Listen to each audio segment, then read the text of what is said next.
හයි පොඩි කතාවක් කියන්නම්. අපි හැම වෙලේම අනිත් අය කැමති විදියට අපේ ජීවිතවල තීරණ ගන්නවා. අපේ ජීවිත එයාලට ඕනි විදියට වෙනස් කරගන්නවා. අපේ හැම දේම උපරිමයෙන් අනිත් අය වෙනුවෙන් දෙනවා. එහෙම කරලා අන්තිමට ඔයාට කලකිරීමක් මිසක් වෙන මුකුත් ලැබුණේ නැත්තම් ඔයාට ඔයාවම නැති වෙනව නේද?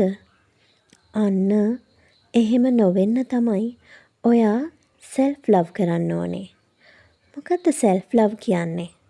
සෙල්ෆ් ලව් කියලා කියන්නේ ඔයා අනිත් අයට දෙන්න බලාපොරොත්තු වෙන ඔයාගේ ආදරේ, ගෞරවය, කරුණාව, ආරක්ෂාව ඔයාටම ලබා දීලා තමන්ගේ සතුට තමන් තුළින්ම හොයාගන්න එකට.